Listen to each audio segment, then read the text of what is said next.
number ভংগিমা কি আছিল হা কঁকালত ধৰি দেই 2 নম্বৰ ভংগিমা কি আছিল কোৱা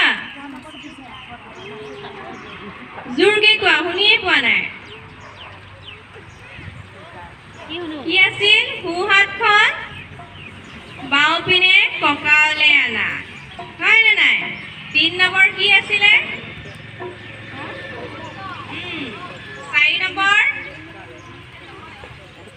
দুইখন হাত খোপালে নিয়া 5 নম্বৰ এখন হাত খোপাত থৈ আনখন হাত কঁকালে আনা 6 নম্বৰ বাওঁ হাতখনেৰে সোঁ হাতখন হয় সোঁ হাতখনেৰে বাওঁ হাতখন ধৰি থোৱা হয় নাই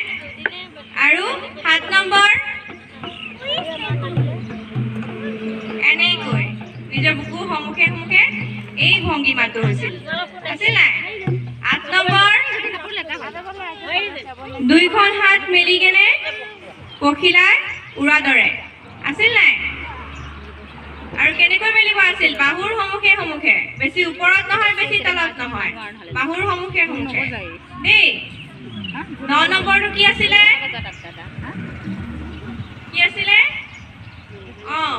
এয়া হৈছে গগনা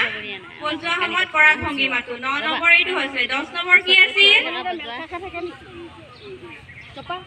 প্ৰথম সোঁ হাতেৰে এনেকৈ তাৰ পাছত বাওঁ হাতেৰে মন হৈছে নে হৈছে এয়া ঢোলৰ লগত কৰো হ'ব নাই